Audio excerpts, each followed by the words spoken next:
sauvé? Est-ce qu'on peut acclamer celui qui nous a donné le souffle de vie? Est-ce qu'on peut acclamer celui qui nous a réunis ici? Que son nom soit béni. J'ai beaucoup de respect pour la parole. La Bible dit qu'au commencement de la parole était avec Dieu et la parole était Dieu. Rien de ce qui n'a été fait sans la parole. Nous avons été créés par lui, pour lui et en lui. Donc, j'ai vraiment un profond respect pour la parole. Quand je partage la parole, je la partage avec crainte. En réalité, moi, je n'enseigne pas. C'est le Seigneur qui nous enseigne tous. Nous sommes tous réunis autour de lui. Il a dit que là où 2 ou 3 seulement sont réunis en son nom, il est au milieu. Et c'est le Seigneur qui nous enseigne. Alors, disposons nos cœurs à recevoir ce que la parole, ce que le Seigneur Jésus veut nous dire encore ce matin, car nous sommes réunis en son nom. Amen. Est-ce que nous sommes dans la joie de la présence du Seigneur? Sommes-nous dans la joie, non? Amen. Amen. Ok, nous allons partager, mais avant tout, je voudrais encore revenir un tout petit peu en arrière. Nous sommes en train de faire une étude actuellement sur le système babylonien. Donc nous avons compris au travers de la parole, ce serait vraiment long si je dois revenir en arrière. Mais nous avons pu voir au travers de la parole que nous sommes dans le système babylonien. Le système babylonien, c'est le système qui dirige le monde, qui dirige toutes les lois du monde, et que nous aussi, en tant qu'enfants de Dieu, nous avons été pris d'une façon ou d'une autre dans ce système-là. Et le Seigneur avait révélé ça à l'apôtre Jean. Donc on peut aller voir dans le livre d'Apocalypse 17 et puis le livre d'Apocalypse 18. Je ne vais vraiment pas beaucoup revenir là-dessus. On a déjà fait je ne sais pas combien de séances de cette étude. Donc, dans le livre de l'Apocalypse 17, le Seigneur révèle à l'apôtre Jean, donc dans l'île de Patmos, Babylone, donc cette femme prostituée, qui est une image spirituelle du monde d'aujourd'hui, et il explique à l'apôtre Jean que Babylone a séduit le monde entier. Il a séduit le roi de la terre, il a séduit. Et même l'apôtre Jean avait de la difficulté, parce que quand il avait vu l'image de cette femme, il n'avait pas pu discerner. Donc, ça demande vraiment l'esprit de Dieu. Et dans le livre d'Apocalypse 18, le Seigneur est en train de dire à mon peuple, sortez du milieu d'elle. Donc c'est vraiment une des raisons pour lesquelles nous faisons cette étude, parce que le Seigneur nous demande de sortir de Babylone.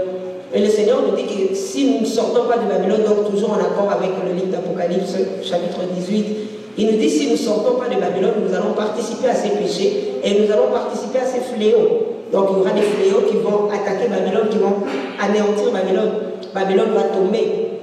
Babylone va être détruite par Jésus-Christ. Donc nous, si nous ne voulons pas nous retrouver du côté de Babylone, nous avons intérêt à sortir. Donc c'est Jésus lui-même qui le dit, c'est Dieu lui-même qui le dit, mon peuple sortez du milieu d'elle. Et le peuple de Dieu s'est retrouvé dans Babylone. On a en tout cas énuméré beaucoup de points. Et aujourd'hui, on voulait conclure, si Dieu le veut, avec comment Babylone a pris le système, on va dire le système religieux, le système dans lequel nous nous trouvons. Donc, a été pris aussi par Babylone. Mais avant de partager ça, il y a une chose vraiment, pas étrange là, mais quelque chose qui m'est arrivé vendredi.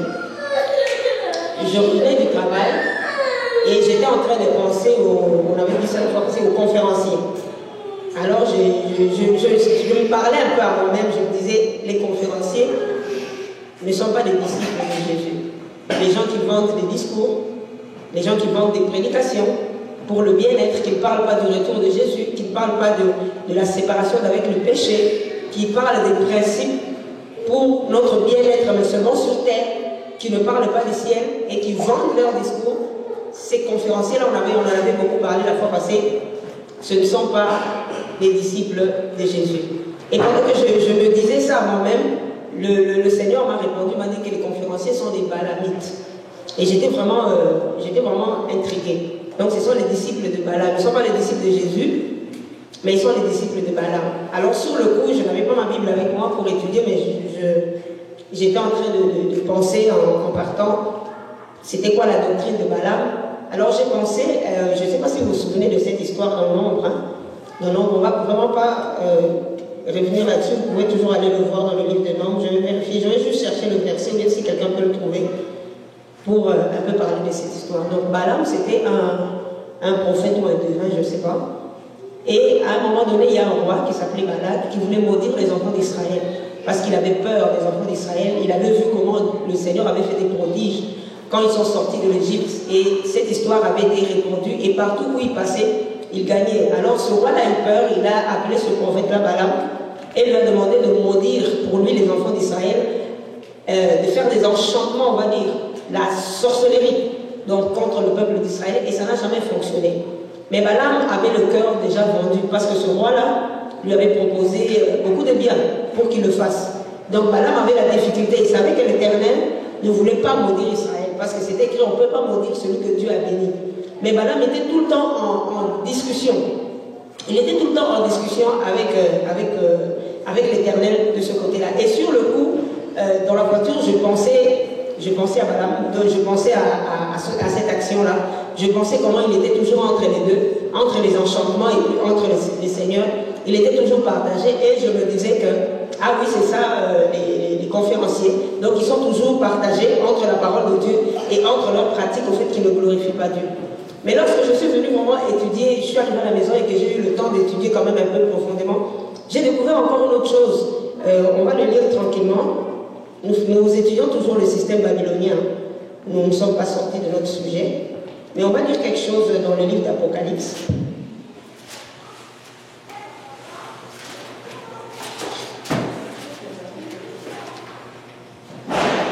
Apocalypse chapitre 2.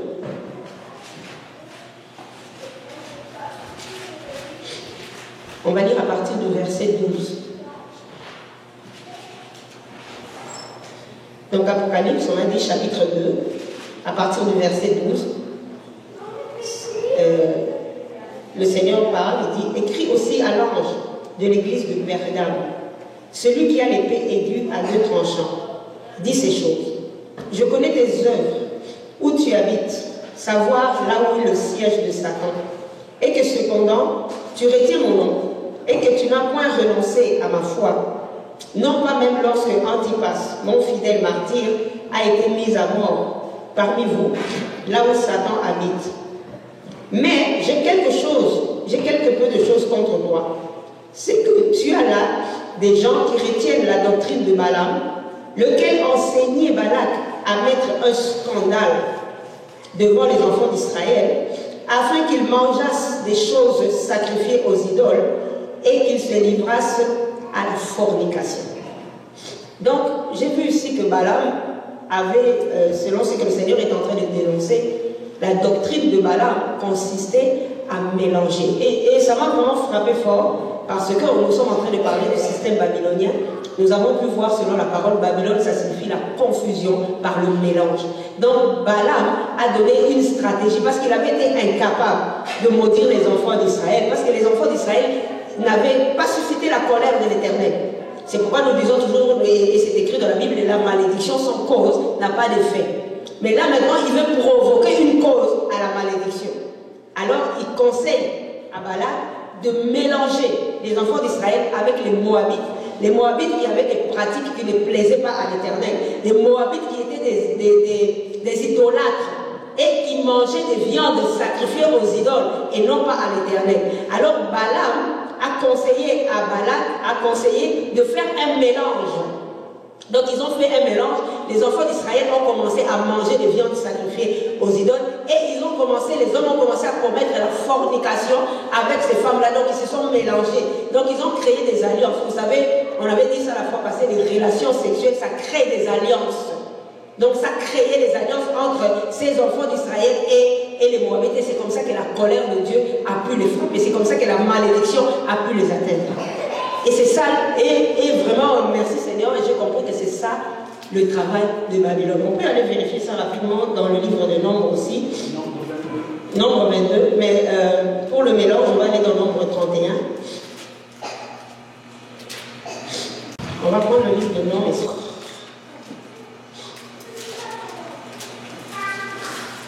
Nombre 22, donc c'est toute l'histoire, si vous voulez la vérifier. Et moi, je vais aller juste dans Nombre 31.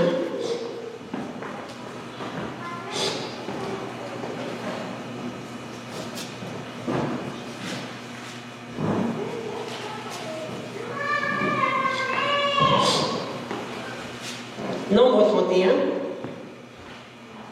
on va lire à partir du verset 15. En fait, c'est le verset 16 seulement qui m'intéresse, mais juste à partir du verset 15.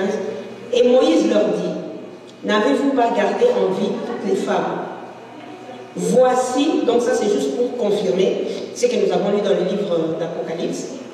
Ce sont elles parole de Balaam ont donné occasion aux enfants d'Israël de pécher contre l'Éternel au fait de Péor, celui qui attira la plaie sur l'assemblée d'Israël, de l'Éternel.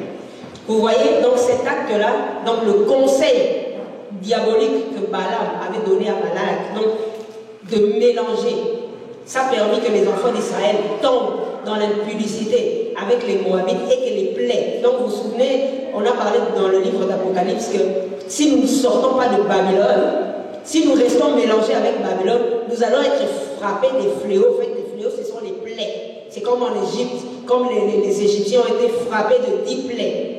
Et le peuple d'Israël a été frappé de plaies à cause de ce mélange-là qu'il y a eu avec les Moabites.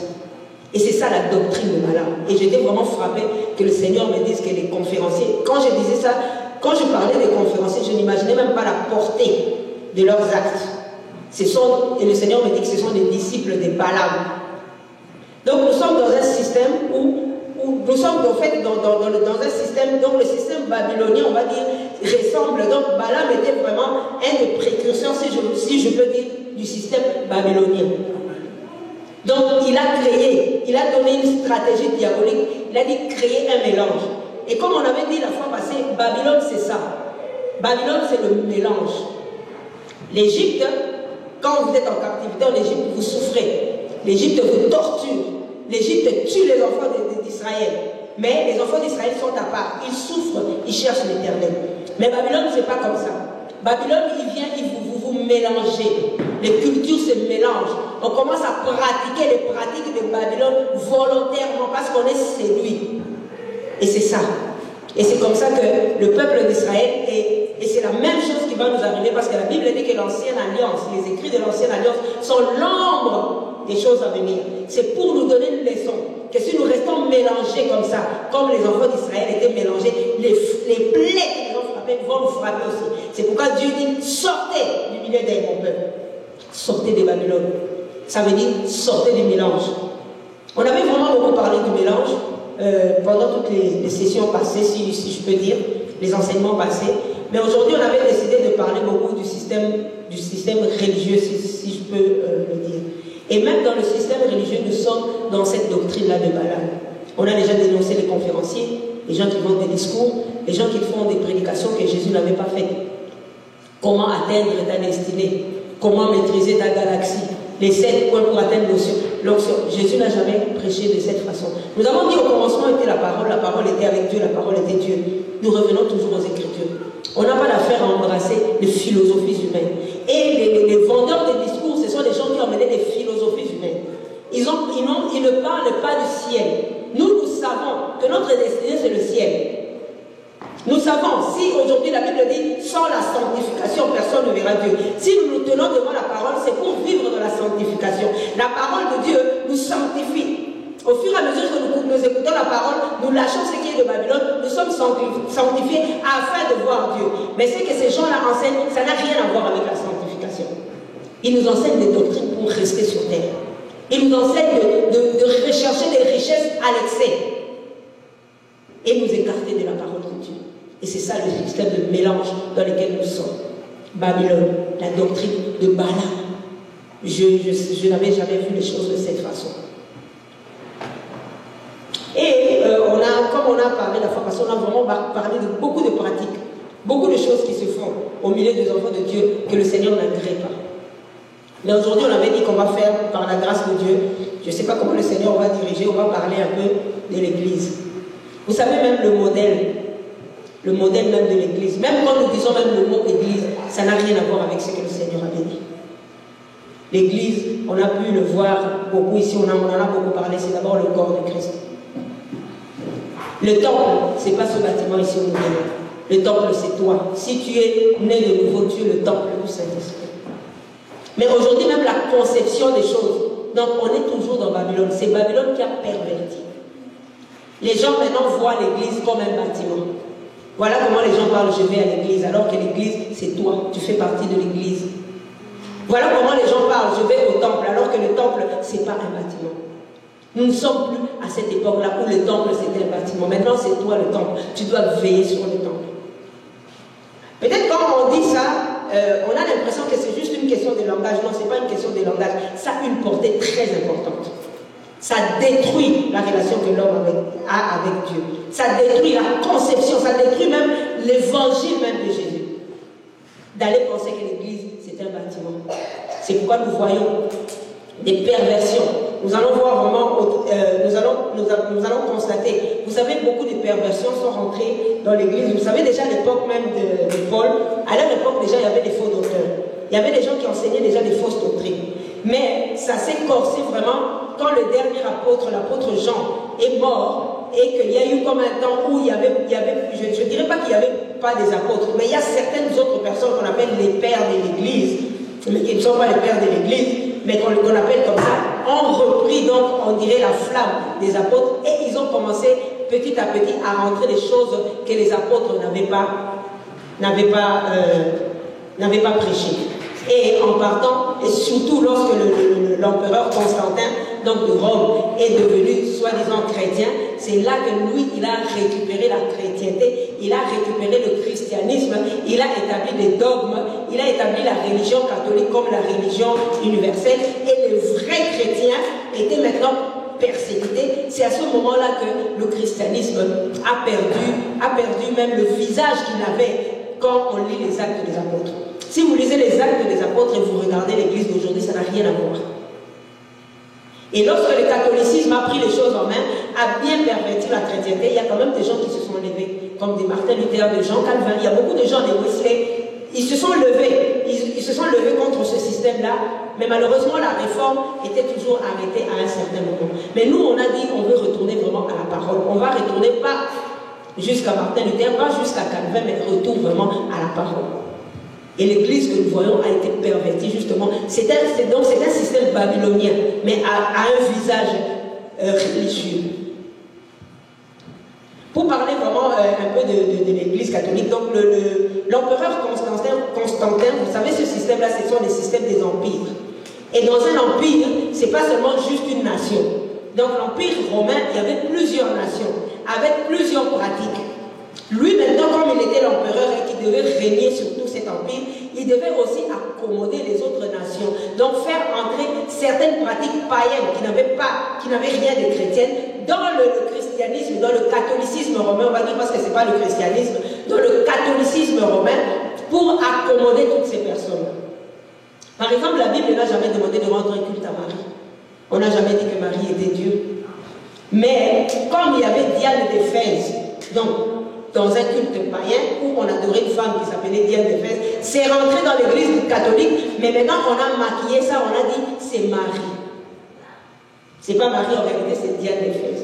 Et il y a eu plusieurs pratiques comme ça au travers des âges, à tel point que même les gens qui sont sortis de là, qui sont allés dans la réforme, ils sont partis, mais ils sont partis avec certaines idées, comme par exemple le pasteur.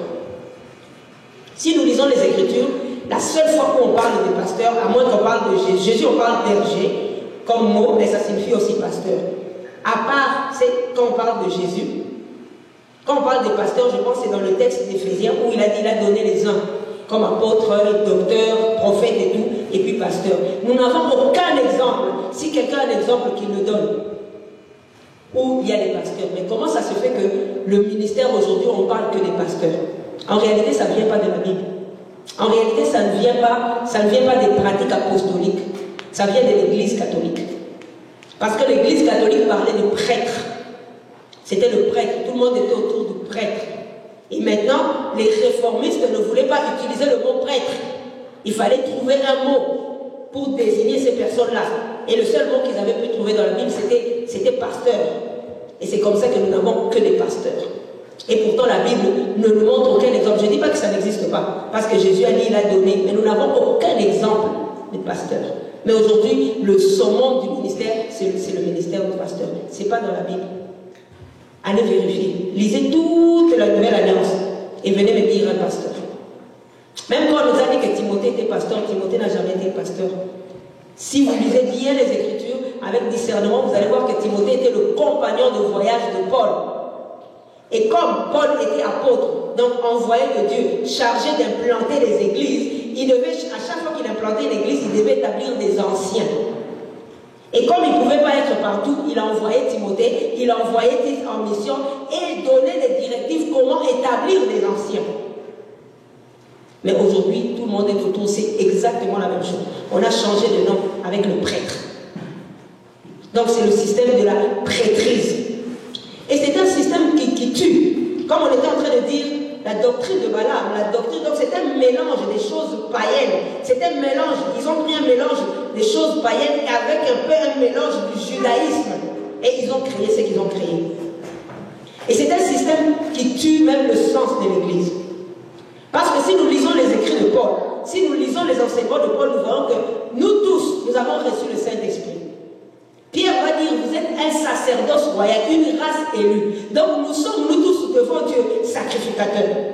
C'est sûr qu'il y a des fonctions qui peuvent différer. Il y en a d'autres qui ont reçu une grâce spéciale pour l'enseignement, pour défendre la sainte doctrine. Mais nous sommes tous des sacrificateurs devant Dieu. Nous avons tous reçu le Saint-Esprit. Il a dit dans le livre de Joël, dans les derniers jours, je répandrai mon esprit. Vos fils et vos filles prophétiseront. Les vieillards auront des songes. Il a parlé des enfants aussi. Vos jeunes gens. Et ce système-là, ce système pastoral-là, il tue les dons de Dieu. Les chrétiens sont devenus passifs. Et c'est le pasteur, matin, midi, soir, qui passe devant, qui prêche. C'est comme si c'est lui seul qui avait reçu la grâce. Alors que nous avons tous la grâce. Et c'est vraiment très dangereux. C'est comme ça qu'on est entré dans Babylone. Les chrétiens sont passifs. Et ça encourage aussi les chrétiens religieux qui ne veulent pas aller en relation avec le Seigneur. C'est ça le système de la prêtrise. À l'église catholique, c'est pareil. À l'église catholique, même à une époque, on n'avait même pas le droit d'avoir la Bible. Mais c'est aussi la même chose, c'est subtil. C'est subtil. On a la Bible, mais on a laissé la charge au pasteur d'interpréter la Bible pour nous. Alors que nous avons tous reçu le Saint-Esprit. Et c'est très grave et c'est très dangereux. Ça fait des chrétiens passifs, ça fait des chrétiens qui ne connaissent pas leur sacerdoce, ça fait des chrétiens irresponsables qui se font manipuler par n'importe quelle chose, ça fait des chrétiens paresseux. Et ça fait des chrétiens qui n'ont pas de relation avec le Seigneur. Comment est-ce que tu peux te dire chrétien, tu n'as pas de relation avec ton Dieu? Tu laisses le pasteur faire tout pour toi. C'est pas ce que la Bible dit. Même l'apôtre Paul, quand il parle dans le livre de 1 Corinthiens 12, il dit, lorsque vous vous réunissez, quelqu'un a une exhortation, il exhorte. Quelqu'un a un chant, il chante. Mais que tout se fasse dans l'ordre, dans l'amour. Aujourd'hui, ce n'est pas les réunions des chrétiens aujourd'hui, ça n'a rien à voir avec ce qu'on avait dans l'Acte des Apôtres. C'est sûr qu'ils n'avaient pas laissé un modèle tout fait. Mais on ne peut pas limiter Dieu. On ne peut pas limiter l'action du Saint-Esprit au modèle que nous avons parce que ça n'a jamais été établi par Dieu. On attend que les pasteurs viennent parler pour nous. Et les enfants de Dieu sont devenus des paresseux, des religieux. Ils veulent un intermédiaire. Or, la Bible dit qu'il n'y a qu'un seul médiateur, Jésus-Christ, homme. Mais on a établi encore notre homme. C'est un système religieux, c'est un système diabolique. Parce que quand Dieu n'est pas dans un système, c'est des démons. Même si tu cites le nom de Dieu matin, midi, soir, Dieu n'est pas là-dedans. Dieu ne respecte que sa parole. Même si tu es sincère, la sincérité ne sauve pas. C'est la vérité qui sauve. Les enfants d'Israël, vous savez, et c'est le même principe que nous voyons aujourd'hui. À la montagne, ils n'ont même pas voulu aller parler à Dieu. Quand ils ont vu des éclairs à la montagne, ils ont dit, Moïse, toi, va lui parler. Et puis tu viendras nous voir. Donc c'est comme ça que les chrétiens sont. Ils veulent des intermédiaires. Si tu enlèves la prédication, dans une réunion des chrétiens, ils n'auront rien à faire. Incapables de rester même 3 heures à s'attendre à Dieu. En fait, c'est ça le problème. Les gens ne veulent pas s'attendre à Dieu. On veut du vite fait. On présente un plat, on prépare pour toi, on vient, on te le présente et puis on te fait encore manger. Et c'est ça les chrétiens d'aujourd'hui. Et ce n'est pas ça. On peut s'attendre aussi à Dieu. C'est pourquoi les enfants d'Israël avaient eu de la difficulté. Quand Moïse est monté 40 jours, Moïse non plus ne savait pas, mais Moïse c'est quelqu'un qui savait s'attendre à Dieu. Il est parti à la montagne, il ne savait pas quand est-ce qu'il va revenir. Il attendait dans la présence de Dieu. Les enfants d'Israël n'étaient pas capables. Ils ont attendu 1 jour, 2 jours, 3 jours, ils ont dit, qu'est-ce qui arrive à Moïse? Ils ont oublié que c'est Dieu qui les avait fait sortir. C'est exactement la même chose. Nous avons oublié que c'est Jésus qui nous a sauvés. Nous nous reposons sur les pasteurs humains. Un ministère qui a été déformé, qui ont remplacé les prêtres catholiques. Et maintenant, de plus en plus, on commence à voir leurs fruits, commence à de plus en plus porter des soutanes. Il fallait qu'ils le portent depuis longtemps, ils se sont cachés un peu. avec les collègues cléricales. Le Seigneur n'a jamais dit ça. Jésus n'a jamais porté ça. Tout ça, c'est pour maquiller le manque même de la relation avec le Seigneur. Vous savez, quand on est religieux et qu'il n'y a pas vraiment la vie de Dieu, maintenant on se cache dans des choses. On entre dans le formalisme, dans les formes extérieures, mais le fond n'y est pas. Voilà. Les enfants d'Israël, ils ont mis Moïse, ils n'étaient pas capables d'attendre. Ils ne sont pas capables de rester dans la présence de Dieu. Et beaucoup de gens sont comme ça. Il faut qu'il y ait l'ordre. Premièrement, les chants. Deuxièmement, une petite prière. Troisièmement, la prédication. Là, il sort de là. Mais peut-être qu'il sort de là, il était juste en train d'écouter. Peut-être qu'il n'a rien compris de la prédication. Mais au moins, ça les rassure qu'il était là. Il y a trop de prêches et peu de résultats. Voilà ce que ça fait. Combien de prédications nous n'avons pas écoutées? Combien, même sur Internet aujourd'hui, d'ailleurs, même c'est wow, gloire à Dieu, on peut en écouter toute la journée. Est-ce que nous changeons forcément? Il n'y a que de prédications, peu de résultats. Pourquoi? Parce qu'on ne voit pas nous-mêmes devant le Seigneur. On compte que sur la prédication. Demandez à quelqu'un qui était parti au culte, ça c'est même pas aussi un bon langage. Nous rendons un culte, nous sommes, notre vie c'est le culte. Mais pour parler un peu comme tout le monde, demandez à quelqu'un qui était parti au culte, comment ça s'est passé? Ah, c'était vraiment bien si la prédication était bonne. Voilà, comment on parle. Où est-ce que tu pries? Ah, moi je prie à tel endroit, mais c'est qui ton pasteur? Voilà, comment on parle. C'est réuni autour de la prédication, autour du pasteur. Ce n'est pas cela que les apôtres ont enseigné. On peut aller, vous pouvez aller vérifier dans le livre des Actes, je ne raconte pas les combats. Moi, je parle de la parole. Et c'est comme ça que Babylone, c'est comme ça, c'est parce qu'à cause du mélange, quand nous sommes rendus là, il n'y a pas de vie dans la plupart des réunions des chrétiens. Il faut forcer. Et quand quelqu'un a un peu l'onction, il faut qu'il fasse très attention, parce qu'on va le tuer avec les ordres établis par les hommes. Il faut que ça se passe comme ça. On ne laisse pas la place au Seigneur. Finalement, le principal intéressé, il est dehors. On dit qu'on est réunis autour de Jésus, mais on ne laisse pas la place. Et c'est comme ça que ça se passe. Des pratiques que le Seigneur, beaucoup de pratiques que le Seigneur n'a pas implantées. Oh, la présentation des enfants. Qui a inventé ça? Qu'on doit venir maintenant, ça fait partie, quand on regarde même comment on a dit, les brochures, hein, où les assemblées se présentent. Oh, parmi les services que nous donnons, la présentation des enfants, c'est où? Dans le judaïsme, oui. Et même dans le judaïsme, quand on disait qu'on présentait l'enfant, on présentait le premier mâle. Donc le premier fils, garçon. Il était consacré à l'Éternel. Et on l'emmenait dans le temple pour lui. C'est comme ça que Jésus a été emmené dans le temple. Donc 8 jours après sa naissance, on faisait la circoncision.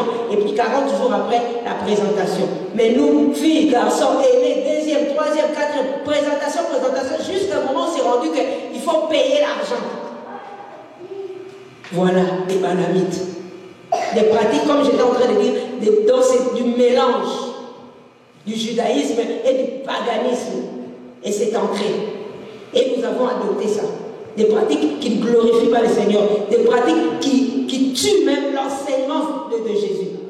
Jésus a dit, vous avez reçu gratuitement. On commence à faire payer même la présentation. Ce ne sont pas des pratiques qui viennent de la parole de Dieu. Oh, la bénédiction nuptiale. Ça a été établi par l'Église catholique. L'affaire du mariage, ça n'a rien à voir avec les pasteurs. Si vous lisez la parole de Dieu, vous allez voir, moi je vais avec la parole. Si quelqu'un trouve que c'est discutable, qu'on discute, mais je vais avec la parole. Aucun apôtre n'a béni un mariage. Même l'apôtre Paul, quand on lui posait des questions, je pense dans le livre de Corinthiens, il dit, quand il parlait même du célibat, il dit, celui qui pense que c'est bien de marier sa fille, qu'il la marie. Donc c'était même la responsabilité du père. C'est une fête même familiale, c'est une occasion familiale. Maintenant, c'est rendu que les pasteurs doivent faire la bénédiction nuptiale. Ça vient de l'Église catholique. Vous savez, si vous allez fouiller un peu dans les encyclopédies catholiques, vous allez voir qu'ils ont eu plusieurs conciles. Donc, ils se sont réunis en plusieurs années il y a eu plusieurs conciles et c'est dans ces conciles-là qu'ils étaient en train de décider de beaucoup de choses. Entre autres, la célébration du mariage. C'était le privilège du prêtre. Et c'est comme ça que c'est rentré aussi dans les églises évangéliques. C'est le pasteur qui doit célébrer. Ce n'est pas biblique. On vous met à genoux.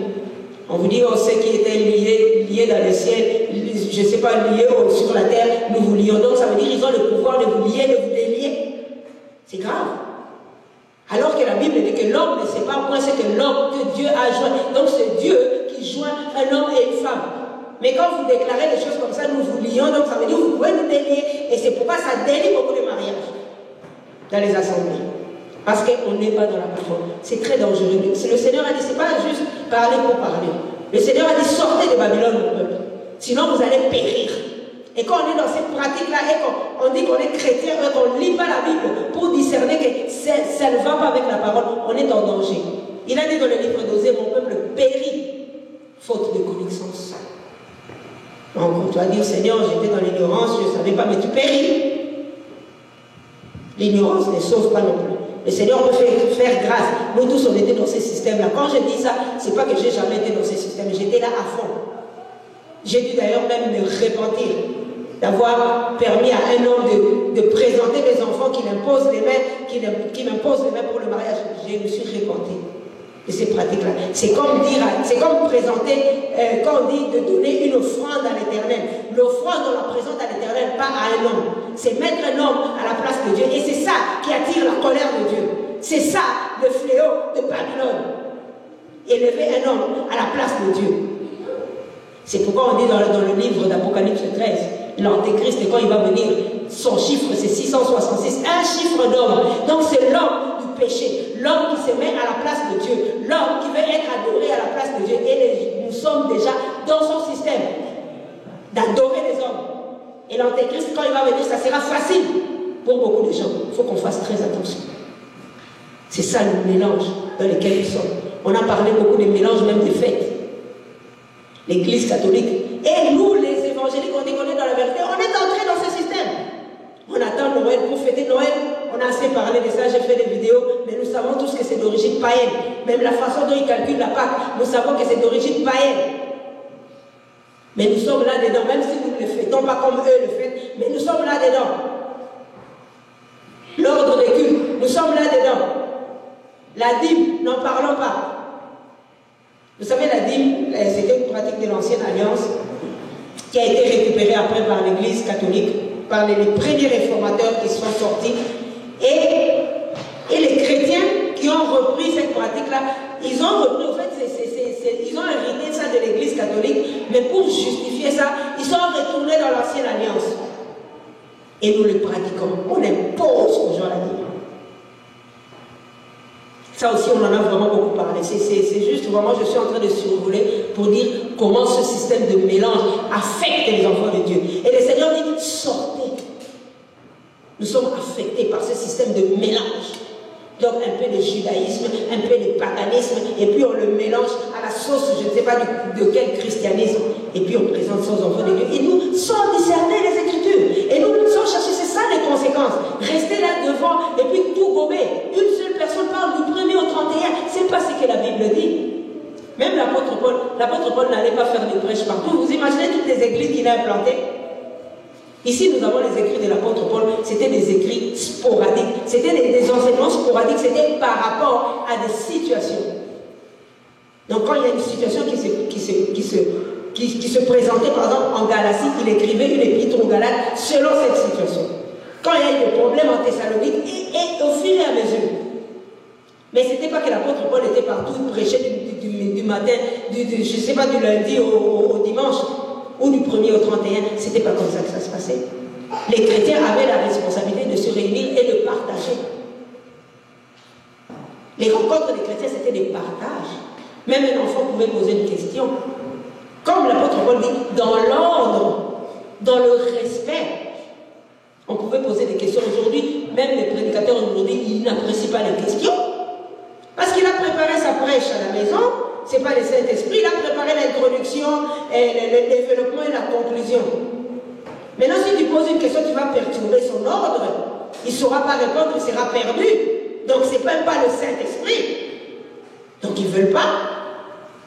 Alors qu'on avait, avec Jésus, vous savez, la plupart même des enseignements de Jésus, c'était des questions. C'était des gens qui venaient poser des questions et puis Jésus sortait. Il y a même des gens qui ont posé des questions à Jésus, vous imaginez, juste pour l'attraper, pour lui faire des attrapes. Mais on n'a jamais réussi. Pourquoi? Parce qu'il avait la parole en lui. Et puis il était sincère. Mais aujourd'hui, ça doit se préparer. À la limite, si vous voulez poser des questions, on va vous donner un papier pour que chacun écrive sa question. Comme ça, l'homme de Dieu va se préparer. Mais ce n'est pas ça un partage. On a muselé les enfants de Dieu. Vous êtes là seulement en train de subir. Même quand les choses que l'homme de Dieu, soit les hommes de Dieu, est en train de dire sont fausses. Ce n'est pas ça. Ce n'est pas comme ça que ça devait se passer. C'est sûr. Moi, je reconnais toujours que Dieu a donné des grâces à certaines personnes pour l'enseignement. Mais on ne peut pas museler les gens. Donc, on est en train de tuer l'œuvre que Jésus a fait à la croix. Nous avons tous reçu le Saint-Esprit. Nous sommes tous un sacerdoce. Mais seulement, il y a une seule personne qui semble avoir reçu. On a créé même des équipes de louanges où les gens sont devenus des stars. Les stars sont entrées même dans la famille de Dieu. Ça n'a rien à voir. Alors que l'apôtre dit, si quelqu'un a un chant, donc on peut recevoir aussi un chant. C'est sûr, il y a des gens qui ont reçu une grâce spéciale pour le chant. On ne peut pas le nier. Mais ce n'est pas on ne doit pas faire une classe. C'est une classe même sociale dans les assemblées. Une classe. On a établi des classes sociales parmi les enfants de Dieu. Alors que ce n'est pas cela. Nous sommes tous égaux devant le Seigneur. Il y a la classe des chanteurs, la classe des pasteurs. Regardez même la plupart des assemblées, comment est-ce que même c'est, comment dire, oui c'est ça, comment est-ce que c'est fait? Donc le pasteur et sa femme, ils sont surélevés. Elle doit s'asseoir là-bas. Ce n'est pas un concept de la parole de Dieu. Même la façon dont la présentation est faite, ce n'est pas un concept. Vous savez même se tenir devant comme ça, c'est sûr c'est pratique. Quand il y a plusieurs mondes, c'est pratique, on ne peut pas nier ça. Mais ce n'est pas un concept qui a été inventé par Jésus. Moi, je me demande comment il faisait quand il prêchait au bord du lac Tibériade. Comment il faisait quand il était... Comment il faisait? C'est parce que nous sommes trop attachés dans les bâtiments. On a l'impression que c'est le bâtiment. Mais non. Il dit là où 2 ou 3 sont réunis, même à la maison.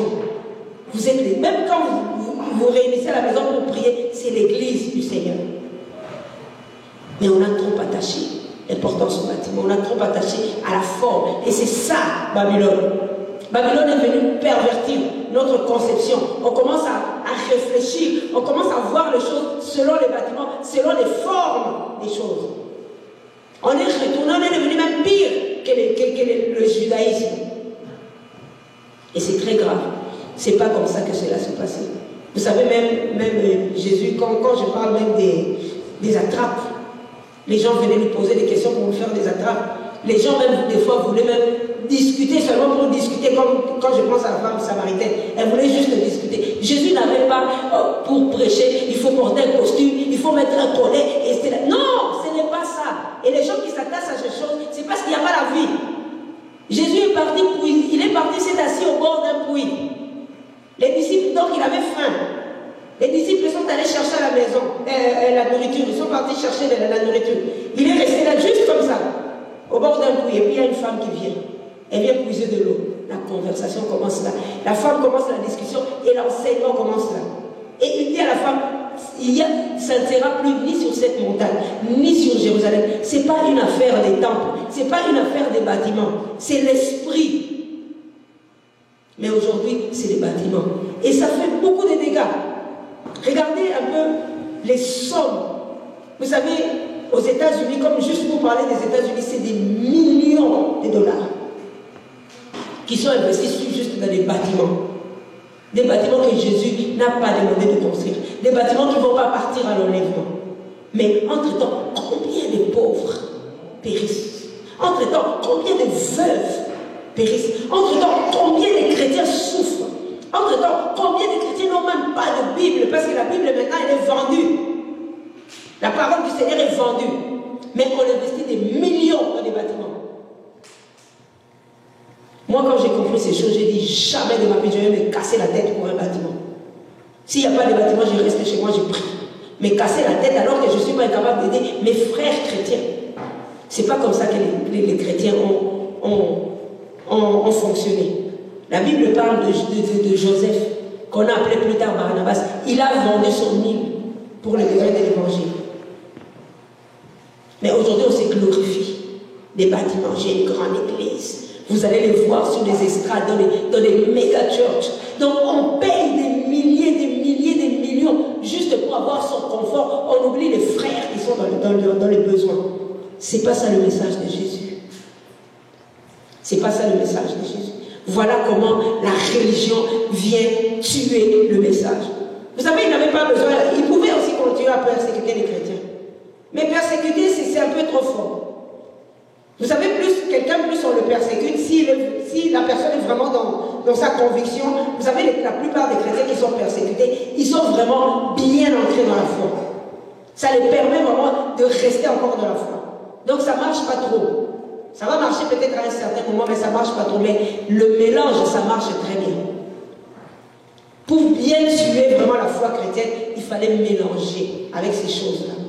La construction des bâtiments. Ça, ce sont les choses que Constantin, l'empereur Constantin, qui était devenu soi-disant chrétien, c'est lui. Quand vous voyez les immenses cathédrales, là, les basiliques, toutes ces choses-là. Et c'est ça, et nous les chrétiens évangéliques, on avait dit qu'on était sortis du catholicisme, qu'on n'a plus rien à voir avec le catholicisme. Mais non, on est rendu dans les bâtiments. Combien des appels de fonds maintenant dans les églises? Pas pour aider les pauvres, pas pour aider les veuves. Il y a des veuves même, je ne parle pas seulement même de ceux qui sont dans des pays où ils souffrent, même sur place. On fait des appels de fonds pour les bâtiments. C'est dommage. C'est vraiment triste. On a tué, on est en train de tuer, on est en train de pervertir la parole de Dieu. Et c'est comme ça qu'on est en train, c'est ça la Babylone religieuse. La Babylone religieuse a fait des classes sociales. Il y a des gens qui sont appelés des serviteurs de Dieu. Où est-ce que c'est écrit? Nous tous, nous sommes serviteurs de Dieu. Il y en a d'autres, oh, ils sont des serviteurs. On a fait des classes, c'est la même chose. L'Église catholique, c'est comme ça. Il y a une séparation entre le clergé et le laïc. Et c'est entré. On ne dit pas les mêmes mots que les catholiques, mais le principe est le même. C'est pourquoi je disais qu'il y a même la première dame. Tu es la première nous. Où est-ce que c'est écrit dans la Bible qu'on doit être la première dame dans les affaires de Dieu? La première dame, la femme du pasteur, la première dame. C'est faux. C'est pas écrit dans la parole. Il n'y a qu'un seul premier, c'est Jésus. Mais c'est entré. Pourquoi? Parce qu'on crée une classe sociale. Regardez même seulement comment le bâtiment se présente. Il y a des strades. Donc eux, ils sont surélevés. Et vous êtes là, le peuple, vous allez écouter. C'est pas vrai.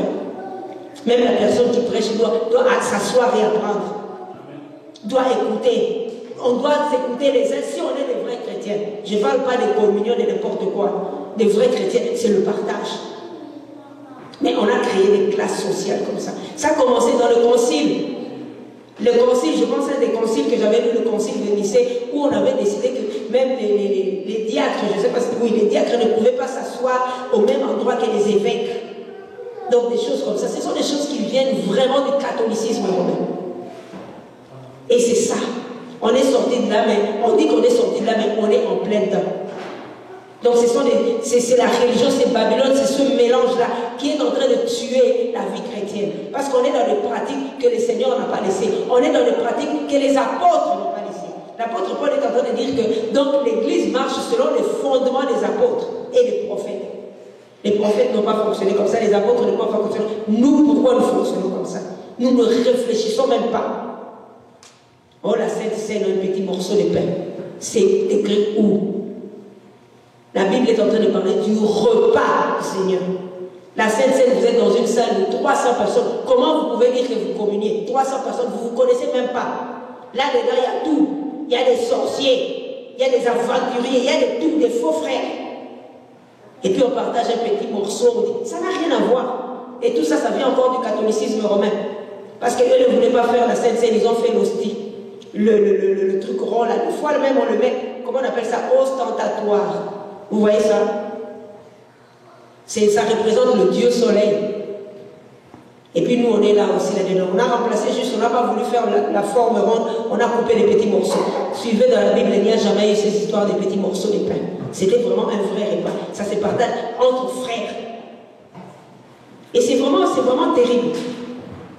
Et c'est vraiment terrible qu'on soit pris dans un système comme ça, dans la religion. Que vraiment le Seigneur nous fasse grâce. Il y a vraiment beaucoup de points que j'ai pu voir. Je ne sais pas si le Seigneur, même si on ne continue pas l'étude sur le système babylonien, mais ça vaut la peine qu'on parle un jour même de l'histoire de l'Église, pour qu'on comprenne que les pratiques que nous sommes en train de faire aujourd'hui, d'où elles viennent. Parce que ce qui nous tue, c'est l'ignorance. On rentre dans des pratiques et quand quelqu'un dit autre chose, on est tous choqués. Parce que ça a toujours été comme ça. Alors que nous sommes dans un système de mélange, que le Seigneur vraiment nous fasse grâce. Avec ce système, il a dit sortez des Babylone. Sinon vous allez participer à ces fléaux. Sinon vous allez participer à ces péchés. Donc qu'on soit dans l'ignorance ou pas, nous participons. Parce que nous ne discernons pas d'après les Écritures que nous sommes dans un système. La fois passée, on avait lu, on avait dit, Paul a dit, sortez, l'auteur de l'Épître aux Hébreux, sortez, mais en portant l'opprobre du Christ. En voulant sortir de ce système, on n'aura pas l'approbation des hommes. Les hommes ne vont jamais applaudir la vérité. Jésus-Christ lui-même n'a jamais été applaudi, ni l'apôtre Paul. Donc si on cherche les applaudissements des hommes, si on cherche les approbations des hommes, c'est là aussi qu'on périt. C'est encore un autre système. Parce que tout le monde fonctionne comme ça, moi aussi je vais fonctionner comme ça. Méditons les Écritures. Vous savez, si aujourd'hui nous prenons la peine d'étudier ce système, c'est parce qu'il revient. Et quand on dit il revient, il y a quelqu'un qui s'est déjà moqué de moi, il a dit Jésus-Christ revient, on dit toujours ça depuis longtemps. J'ai dit attends, ça sera comme au temps des Noé. Ça sera en un clin d'œil. Si nous parlons du retour, c'est parce que ça sera une surprise. Le jour du Seigneur viendra comme un voleur dans la nuit. Donc on doit se préparer. Et si nous parlons de ça, c'est parce que nous nous préparons pour son retour. Mais les vendeurs des discours, ils ne nous enseignent pas ça. Ils nous emmènent, c'est ça la doctrine de Balaam, à emmener les gens dans la perdition. N'écoutons pas ces gens qui enseignent la prospérité, qui enseignent l'estime de soi, qui enseignent plein de ces choses qui ne sont pas dans la parole de Dieu. Être chrétien, c'est vivre pour les autres. Être chrétien, c'est vivre pour le royaume. Être chrétien, c'est vivre. Donc, on n'a pas la vision. On n'a pas la vision. C'est sûr qu'on est encore sur terre, mais on a toujours la vision céleste. L'apôtre Paul disait, même la mort m'est un gain. Même la mort m'est un gain. Si je meurs aujourd'hui, je n'aurai plus l'occasion de pécher. C'est un gain. Mais aujourd'hui, ce n'est pas ce qu'on nous enseigne. On enseigne aux gens d'amasser, les vendeurs des discours. Parce que c'est de là vraiment que le Seigneur m'a prêché. Les vendeurs de discours emmènent un système de mélange. Et ça n'a pas commencé aujourd'hui, ça a commencé depuis longtemps. Même on a perverti même la foi chrétienne en donnant même des cours de théologie. La théologie, ça ne vient pas de Jésus. Il n'y a jamais eu de théologie. Pour devenir pasteur, voilà. Donc ça n'a rien à voir avec ce que Jésus avait laissé. Il faut aller enseigner la théologie, la science de Dieu. Où est-ce que vous avez vu ça? Montrez-moi dans les Écritures la théologie. Il n'y a pas. Et ça a été inventé par un philosophe. La première personne qui a parlé de la théologie, c'est Platon. Ce n'est même pas un chrétien. Et on est là, oui, la théologie, l'école théologique, on donne des cours bibliques payants. Est-ce que Jésus a fonctionné comme ça? On va payer des milliers pour aller dans un cours biblique.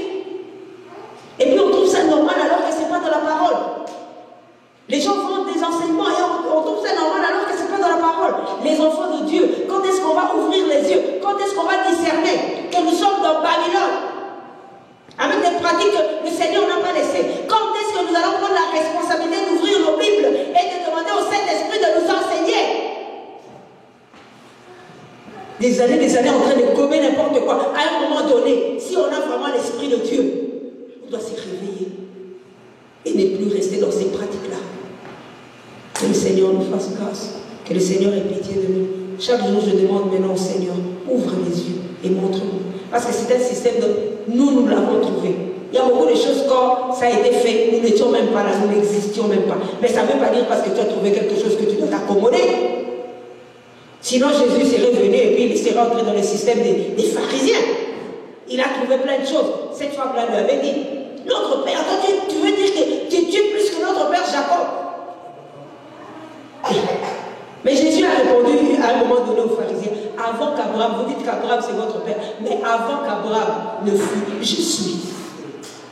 Mais si nous appuyons sur Jésus, nous devons savoir que tous ces systèmes-là, avant qu'il ne fût, je suis. Avant que tous ces systèmes-là soient établis, Jésus était déjà. Donc c'est le même principe. Ce n'est pas nous qui étions, mais c'est Jésus qui était déjà. Au commencement était la parole. Donc ces choses-là sont venues s'ajouter après. Souvenez-vous quand on posait beaucoup de questions à Jésus, même concernant le mariage, il disait toujours, au commencement. Nous devons toujours revenir à ce qui était au commencement. Amen. Donc pour aujourd'hui, on va s'arrêter là. Et que le Seigneur vraiment nous fasse grâce, que le Seigneur continue à nous enseigner. Je pense qu'on va même arrêter cette étude sur le système babylonien pour l'instant maintenant. Et que le Seigneur va nous emmener peut-être à continuer cette étude dans une autre dimension. Il continue toujours à nous enseigner et que vraiment la gloire ne revienne qu'à lui seul. Vraiment, je bénis le Seigneur vraiment pour ce temps. Et j'aimerais vraiment encourager chaque personne qui reçoit la parole. Si une personne a une question, une personne a quelque chose, cassons un peu les traditions. Et ce n'est pas pour casser la routine. C'est pour laisser libre cours au Saint-Esprit. J'ai le Saint-Esprit, mais vous aussi, vous avez le Saint-Esprit. Si du moins vous êtes sauvés. On ne peut pas rester là et puis il n'y a pas d'échange. Et puis on vient, on écoute et puis on s'en va. Non, non, ça ne glorifie pas le Seigneur. Et que la gloire ne soit rendue qu'à lui, c'est Amen.